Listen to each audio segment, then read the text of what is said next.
Savitri, Book 2, the Book of the Traveler of the Worlds, Canto 5, the Godheads of the Little Life. Amidst his harassed toil and welter of cares, pressed by the labor of his crowding thoughts, he draws sometimes around his aching brow nature's calm, mighty hands to heal his life pain. He is saved by her silence from his rack of self. In her tranquil beauty is his purest bliss. So let us see what we have to see here. Amidst his harassed is persistently disturbed or tormented. Harassed toil. We see this all the time that our efforts, if we are not totally divorced from the fruits of action, our efforts are often harassed. And we bring along with that this welter of cares. And pressed by the labor of his crowding thoughts, so we're pressed by that also, by that labor of crowding thoughts, he draws sometimes around his aching brow. What does he draw? Nature's calm, mighty hands to heal his life pain. And then we see that he is saved by her silence. Her silence here is the silence that comes to everyone who has touched the silent mind. And he is saved by her silence from his rack of self. Rack here means torment or anguish. That torment of self, rack of self. Where am I? Where am I going? I don't know where I'm going. I don't know who I am. Why is this world so evil? Blah, blah, blah. But being saved by that silence and being in her tranquil beauty, that is his purest bliss, that absolute tranquility. And therefore, a new life dawns. He looks out from vistas wide. The Spirit's breath moves him, but soon retires. And I have to go into that a little bit, but let's finish the last line. I wish I had this. His strength was not made to hold that puissant guest. So what Sri Aurobindo tells us in the Life Divine, and in the synthesis as well, that these great moments of our lives, visions, experiences, connections with higher forces, the hearing of a higher music, the vision of a greater world, are given to us so that we may intensify our aspiration and our search. But they don't last long, because we're not meant to live in those experiences, but to use them for our progress. And I can tell you personally, I have had these experiences. I've been through them, and you yearn for them to come back. There's no question about that. And when Pavitra wrote to me, he said, more will come, but be patient. So we see now that this line makes a lot more sense to us. The Spirit's breath moves him, but soon retires. Now, the Spirit's breath, of course, is the consciousness that's above mind, the Atman, or the self, which is always in oneness with the divine. And it's a self-existent being, and it has infinite power of consciousness and unconditioned delight, he says in the essays on the Gita, in its being. So, Sri Aurobindo in The Life Divine says, spirit is the soul and reality of that which we sense as matter.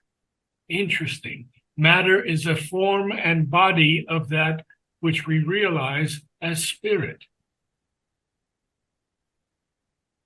So in the human cycle, he tells us that the nature of the spirit is a spacious inner freedom and a large unity into which each man must be allowed to grow according to his own nature.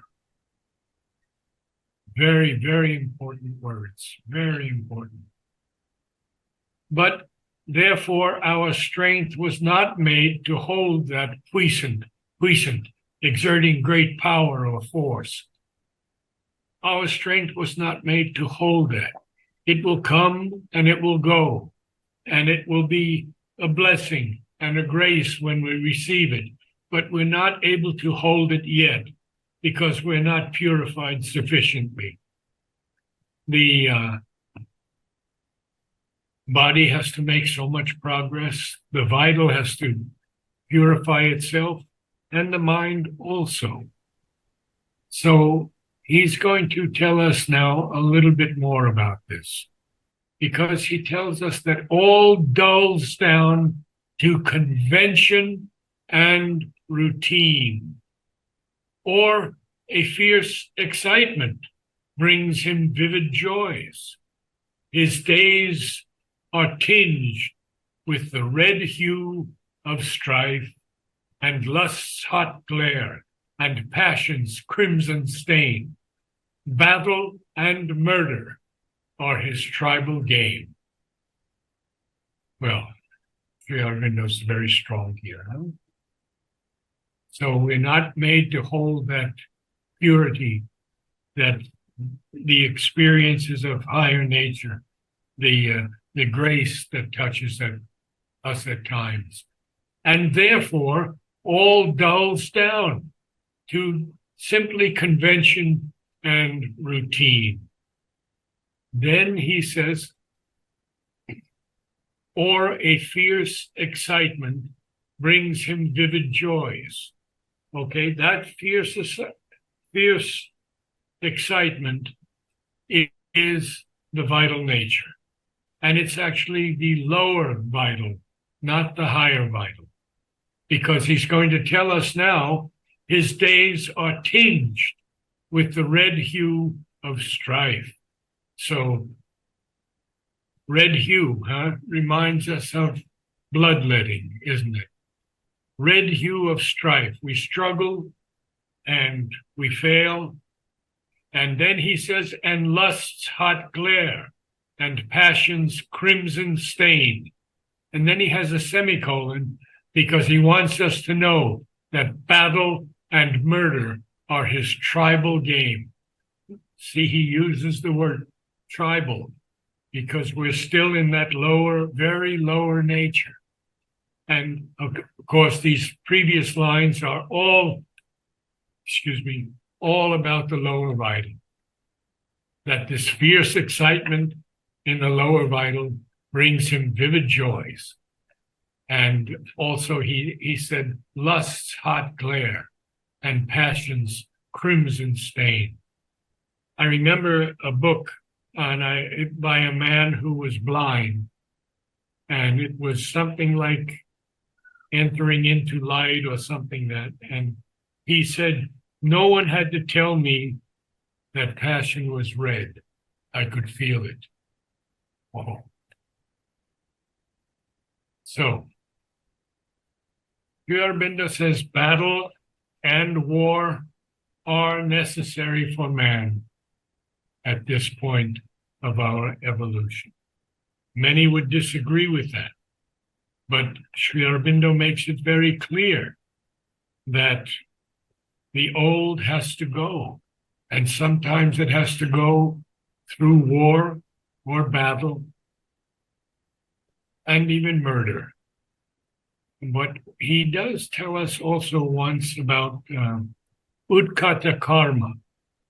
I think I might have mentioned this before, that there are only two karmas that one cannot free oneself from. One is murder, and the other is suicide.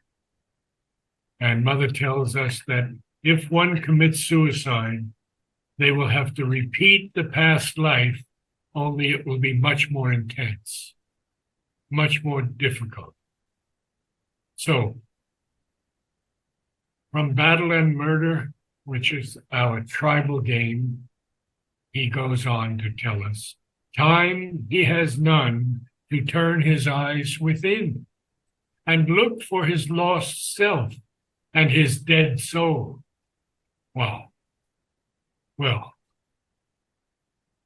those of us who have turned to Sri Aurobindo certainly have to find the time to turn our vision within. And that has to occur more and more frequently until, as Mother has said to Huta, her name is on our lips.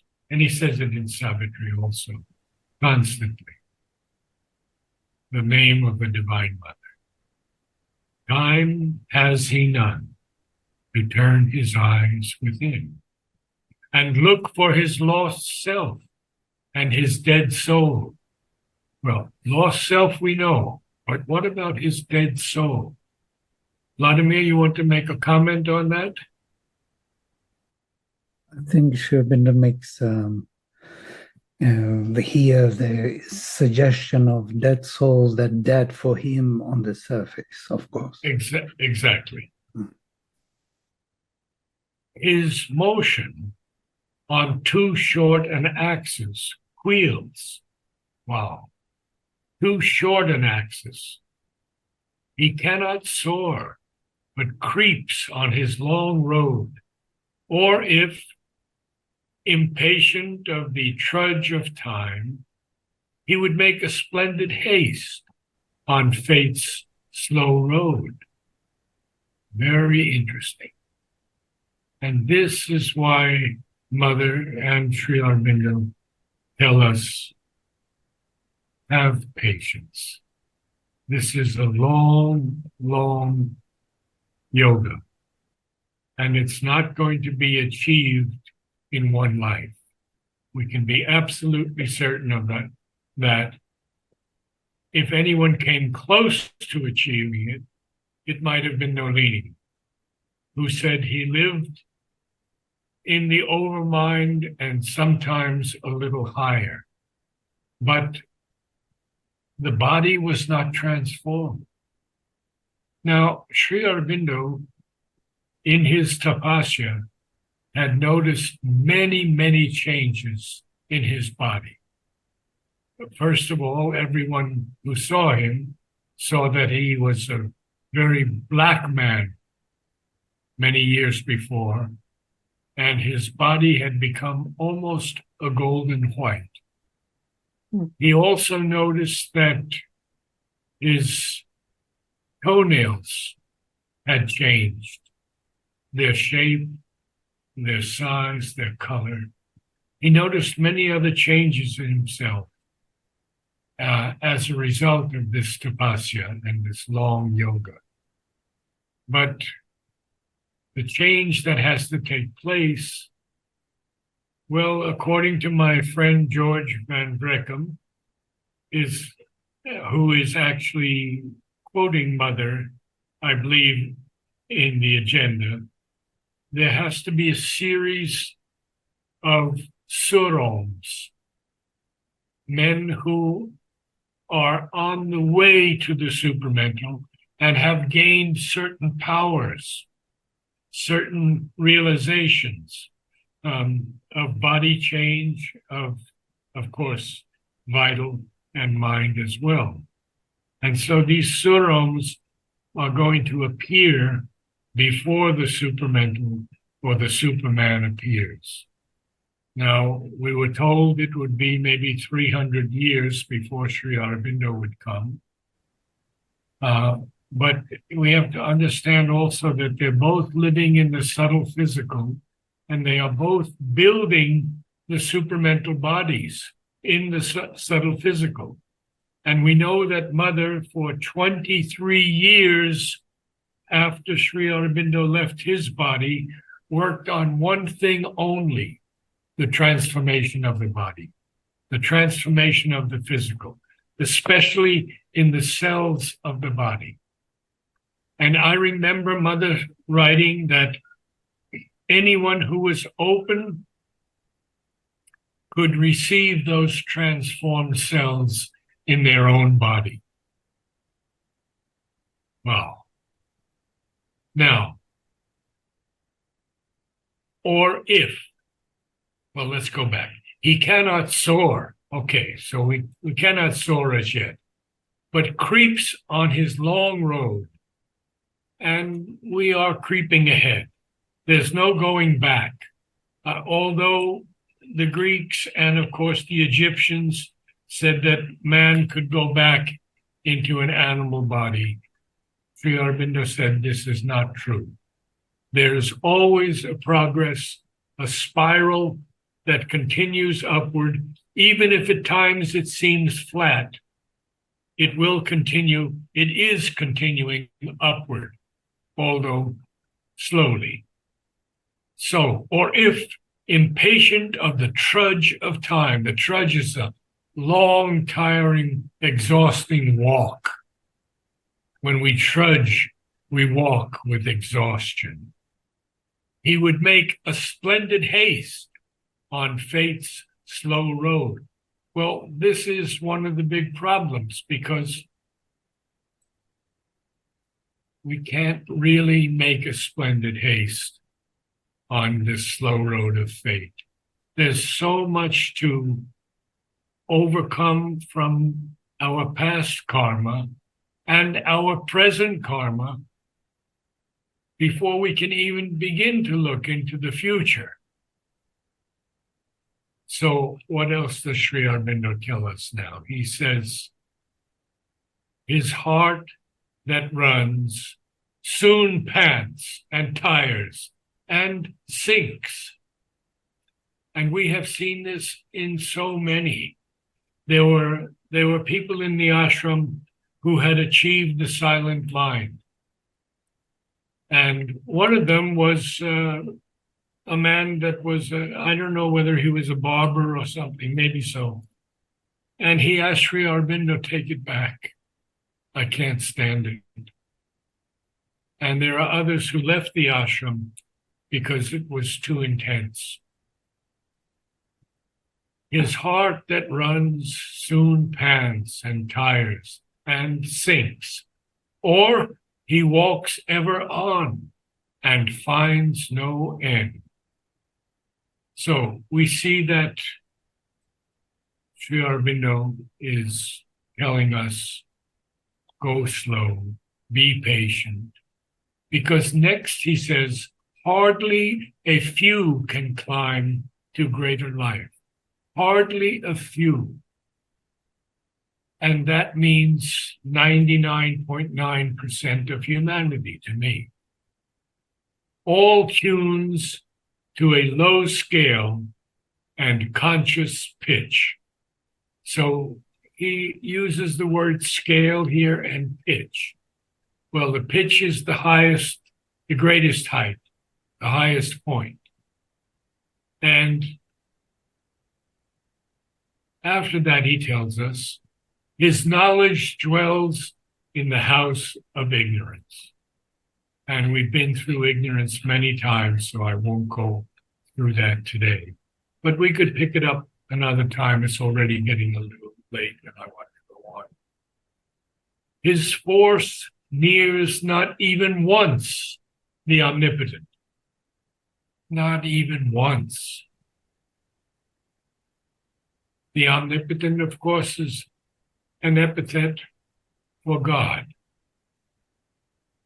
Now, what happens then next? Rare are his visits of heavenly ecstasy, which is what I've been talking about all evening.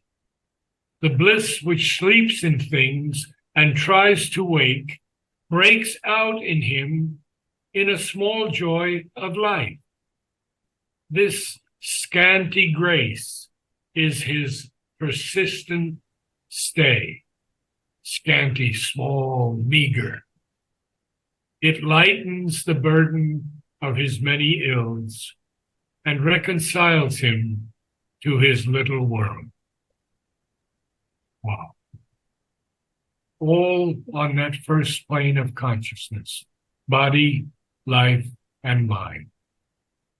The moment we are able to transcend into the spiritual planes of consciousness, even to the higher mind, we can see this with totally different view. We know the reality is there. We see the reality in those planes of existence, but we're not troubled by them. We don't have a burden of many ills, and we don't have to be reconciled to his little world. Wow. You want to add some things, Vladimir, because it's getting a little late? No, I'm fine. Thank you. Okay. Anyone else like to comment? Okay. So, Soumya, have you talked? You haven't talked for quite some time, have you? No, I haven't, Naradji. Happy Father's Day to you. Thank you. Why don't you read for us? Sure. That'd be wonderful. Thank you. I start with amid. Yes, amidst. Amidst his harassed. I start again. Amidst. Amidst his harassed toil and welter of cares, pressed by the labor of his crowding thoughts, he draws something around his aching brow. Nature's calm, mighty hands to heal his life pain. He is saved by her silence from his rack of self. In her tranquil beauty is his purest bliss. A new life dawns. He looks out from vistas wide. The Spirit's breath moves him, but soon retires. His strength was not made to hold that puissant guest. All dulls down. Puissant. Like PWI. Puissant. Good. Guest. Yes, good. All dulls down to convention and routine, or a fierce excitement brings him vivid joys.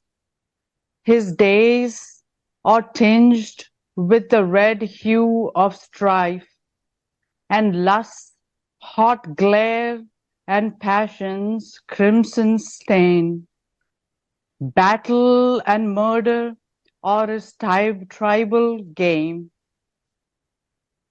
Time has he none to turn his eyes within and look for his lost self and his dead soul. His motion on too short an axis wheels. He cannot soar, but creeps on his long road. Or if, impatient of the trudge of time, he would make a splendid haste on fate's slow road. His heart that runs soon pants and tires and sinks, or he walks ever on and finds no end. Hardly a few can climb to greater life. All tunes to a low scale and conscious pitch. His knowledge dwells in the house of ignorance. His force nears not even once the omnipotent. Rare are his visits of heavenly ecstasy, the bliss which sleeps in things and tries to wake, breaks out in him in a small joy of life. The scanty grace is his persistent stay. It lightens the burden of his many ills and reconciles him to his little world. He is satisfied with his common average kind, tomorrow's hopes and his old rounds of thought, his own familiar interests and desires.